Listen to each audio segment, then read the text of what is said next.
ce geste de toi viendra mon secours.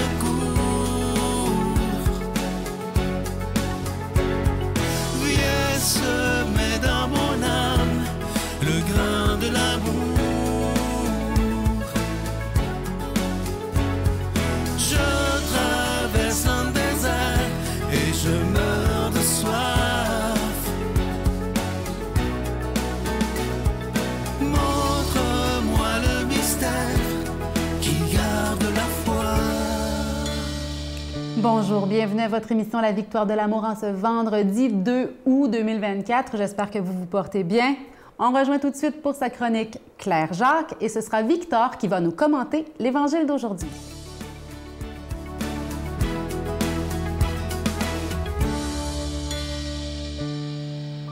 Bonjour, on amorce le mois d'août. Le mois d'août, moi, j'aime ça. C'est vrai que quand j'étais petite, souvent, le soir, il faisait plus frais. Là, maintenant, c'est plus ça. Là, le mois d'août, il fait aussi chaud que n'importe quel autre moment de l'année. Mais en tout cas, je me suis permis quand même une petite manche un petit peu plus longue.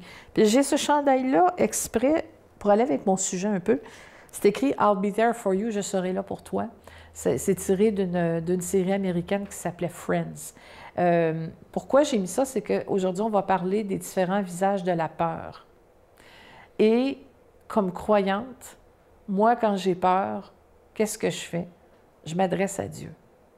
Et je pense que ce qui est décrit sur le chandail, c'est ce que Dieu me redit souvent. « Inquiète-toi pas, je vais être là pour toi. Inquiète-toi pas. I'll be there for you. » Tu sais? Et j'ai envie de vous partager un beau texte que j'ai trouvé de Khalil Gibran, que vous avez peut-être déjà entendu sur la peur. Le voici. « On dit qu'avant d'entrer dans la mer, une rivière tremble de peur, qu'elle regarde le chemin parcouru depuis des sommets, les montagnes, la longue route sinueuse qui traverse les forêts et les villages, et voit souvent devant elle un océan si vaste qui pénétrer ne paraît rien d'autre que de devoir disparaître à jamais. Cependant, il n'y aura pas d'autre moyen. La rivière ne peut pas revenir en arrière. Personne ne peut revenir en arrière. Avoir le choix de revenir en arrière, ce n'est pas possible dans l'existence. La rivière a besoin de prendre le risque d'entrer dans l'océan. Ce n'est qu'en entrant dans l'océan que la peur disparaîtra. Parce que c'est alors seulement que la rivière saura qu'il ne s'agit pas de disparaître dans l'océan, mais de devenir l'océan. C'est-tu assez beau, ce texte-là? Ah! Moi, ça me parle parce qu'évidemment, la mer, vous savez que j'aime ça, j'en ai déjà parlé, mais c'est tout le principe de dire on ne peut pas revenir en arrière, on ne peut qu'avancer. Et parfois, quand on avance, on ne sait pas vers quoi on s'en va, ça fait peur. Et au fur et à mesure qu'on fait des pas et qu'on avance, bien, on s'adapte, on s'habitue, puis des fois, c'est pas si mal. C'est même parfois magnifique. Ça nous fait sortir de nos zones de confort, de faire face à nos peurs. Et en sortant de nos zones de confort, ce que ça fait, c'est que ça nous fait nous redécouvrir des choses qu'on ne soupçonnait pas qu'on était capable de faire, de ressentir ou de dire, ou même d'être. Évidemment, il y en a bien des sortes de peurs. Hein? Il y a la peur d'aimer. Avoir peur d'aimer, c'est quand même pas rien. Avoir peur d'aimer, c'est se souscrire à peut-être une belle histoire d'amour. Tu sais, c'est fou comment on peut avoir peur de quelque chose qui pourrait être aussi merveilleux. Mais on va se le dire, aimer, c'est un risque. Hein? Puis la peur, c'est souvent face à des choses qu'on ne connaît pas.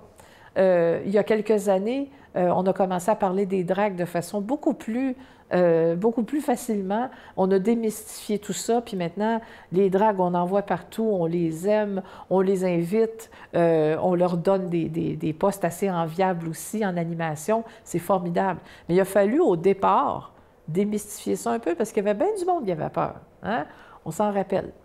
Il y a, disons, la peur la plus ultime, c'est la peur de mourir, parce qu'on s'en va vers quelque chose qu'on ne connaît pas. Mais encore une fois, on ne peut pas reculer, on ne peut qu'avancer.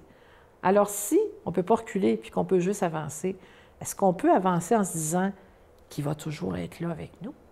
Ça devrait aider un peu. Merci. Notre Père qui es aux cieux, Que ton nom soit sanctifié, que ton règne vienne, que ta volonté soit faite sur la terre comme au ciel. Donne-nous aujourd'hui notre pain de ce jour. Pardonne-nous nos offenses, comme nous pardonnons aussi à ceux qui nous ont offensés. Et ne nous laisse pas entrer en tentation, mais délivre-nous du mal, car c'est à toi qu'appartiennent le règne, la puissance et la gloire pour les siècles des siècles. Amen. Je continuerai à croire, même si tout le monde perd espoir. Je continuerai à aimer, même si les autres parlent de haine. Je continuerai à construire, même si les autres détruisent.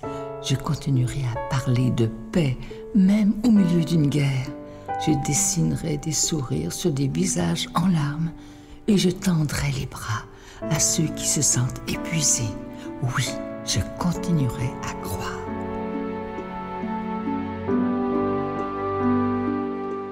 Je suis tellement content de vous parler de ce magnifique cadeau du mois. Je trouve qu'on est chanceux qu'il y ait eu le temps de le faire. Il s'agit d'un livre de quelqu'un qu'on aime tous beaucoup. Il fait les chroniques le jeudi matin. Je dois vous dire qu'il est très, très, très aimé. Et moi aussi, je l'aime beaucoup. D'ailleurs, je les écoute tous, évidemment. Il s'agit du nouveau livre de Martin Larocque qui s'intitule « À tous les victorieux, les victorieuses et ceux qui doutent encore ». Il commence toujours ses chroniques comme ça. On a décidé de mettre le titre. C'est un beau livre de chevet.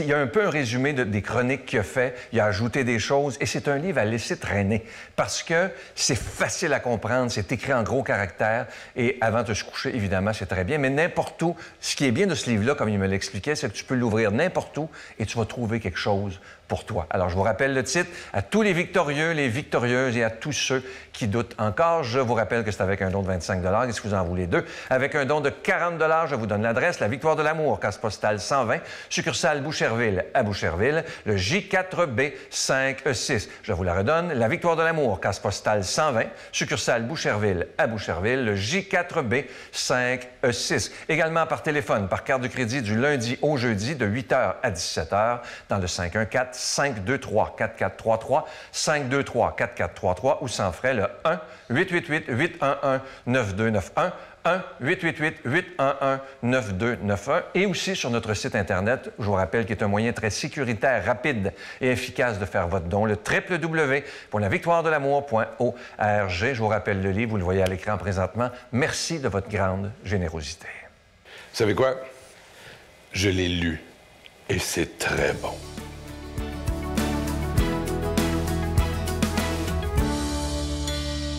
Mon Dieu, donnez-moi la sérénité d'accepter les choses que je ne peux changer, le courage de changer les choses que je peux et la sagesse d'en connaître la différence. Amen.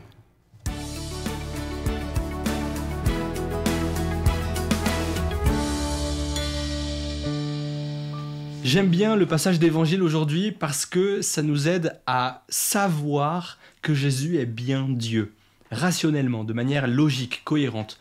Pourquoi? Comment on arrive à ça? Avant de démontrer que Jésus est bien Dieu, ou de dire qu'il est bien plus probable que Jésus soit Dieu plutôt qu'il ne le soit pas, il faut réussir à démontrer déjà que Jésus prétendait être Dieu et qu'il a de sérieux arguments qui appuient cette prétention. Parce que si quelqu'un vient et dit « je suis Dieu », on a besoin d'arguments en béton armé pour le croire. Si quelqu'un vient et dit quelque chose de plus léger comme « j'ai mangé des œufs au déjeuner », bah très bien, on s'en fiche un petit peu. Voilà, elle est belle ta vie. En revanche, si quelqu'un dit « je suis Dieu », alors là, on a besoin de quelque chose d'un peu plus solide. Pour montrer que Jésus est bien Dieu, il faut montrer que Jésus a prétendu être Dieu. Ça, c'est attesté partout dans l'Évangile. Jésus le dit, « Avant qu'Abraham fût, je suis. Vous m'appelez Maître et Seigneur, et vous avez raison, car je le suis. Je suis l'alpha et l'oméga, le premier et le dernier. » Jésus dit à de multiples reprises, il se met à l'égal de Dieu. Et c'est bien pour ça aussi qu'il est persécuté par les Juifs de son époque qui le comprennent très bien. Ils voient ça comme un blasphème, ils veulent le tuer parce qu'à ce moment-là, la mort, c'est la punition légale pour le blasphème dans cette culture-là. Donc Jésus se prenait bien l'égal de Dieu, il avait cette prétention-là d'être Dieu. Maintenant, pour savoir est-ce qu'il est bien Dieu, on arrive à deux options logiques. Si quelqu'un dit qu'il est Dieu, soit il est fou, soit il a raison. Si quelqu'un dit qu'il est Dieu, soit il a raison, soit il est fou, parce que s'il ment en disant être Dieu, au seul le seul endroit sur terre où c'est puni de mort et où il accepte d'aller jusqu'à la mort pour ce mensonge, en fait, déjà, ça ne tient pas, c'est pas cohérent, c'est plus synonyme de folie. Soit il a raison. En plus de ça, Jésus est reconnu comme un grand sage. Dans l'évangile d'aujourd'hui, dans le passage d'aujourd'hui, Jésus est reconnu comme un sage. Les gens sont émerveillés face à ce qu'il dit. Or, la sagesse, c'est incompatible avec la folie. Et Jésus est reconnu comme un sage, déjà là, dans ce passage, dans d'autres passages d'évangile. Les gens sont émerveillés de ce qu'il dit, des soldats romains, des juifs de son époque, des disciples. Ils disent « jamais personne n'a parlé comme lui, avec une telle autorité, etc. » Ils sont émerveillés. Et puis Jésus dit des phrases connues pour être quand même très sage. « Rendez à César ce qui est à César, à Dieu ce qui est à Dieu. Celui qui n'a jamais péché, qu'il y jette la première pierre. » Des choses comme ça, des choses qui émerveillent les gens. Donc Jésus est reconnu comme un grand sage et il faisait de grands signes. Il est reconnu comme un faiseur de miracles. Déjà par les gens autour de lui. Dans l'évangile, on lit ça partout. Les gens venaient voir Jésus pour être guéris.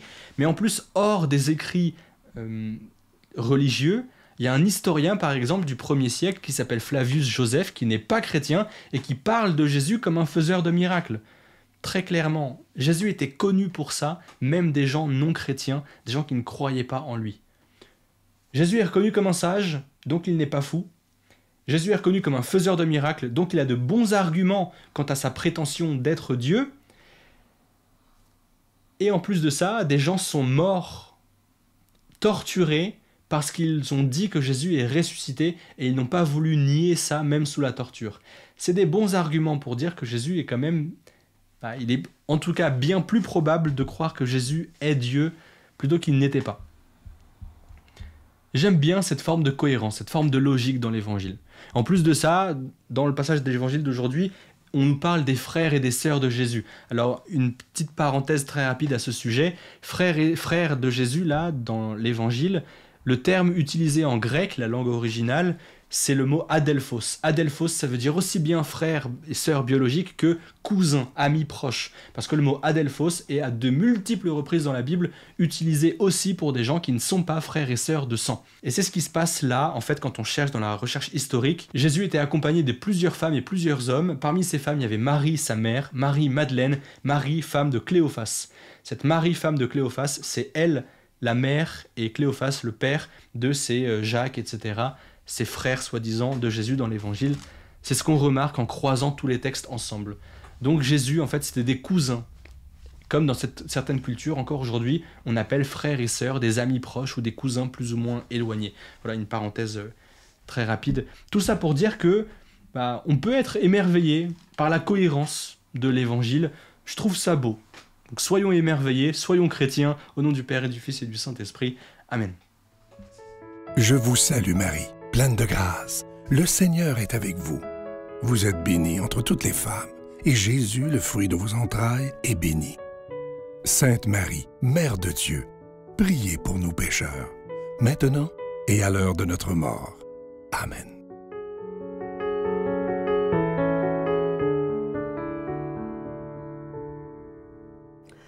Vous avez sans doute expérimenté dans vos vies la puissance de la prière.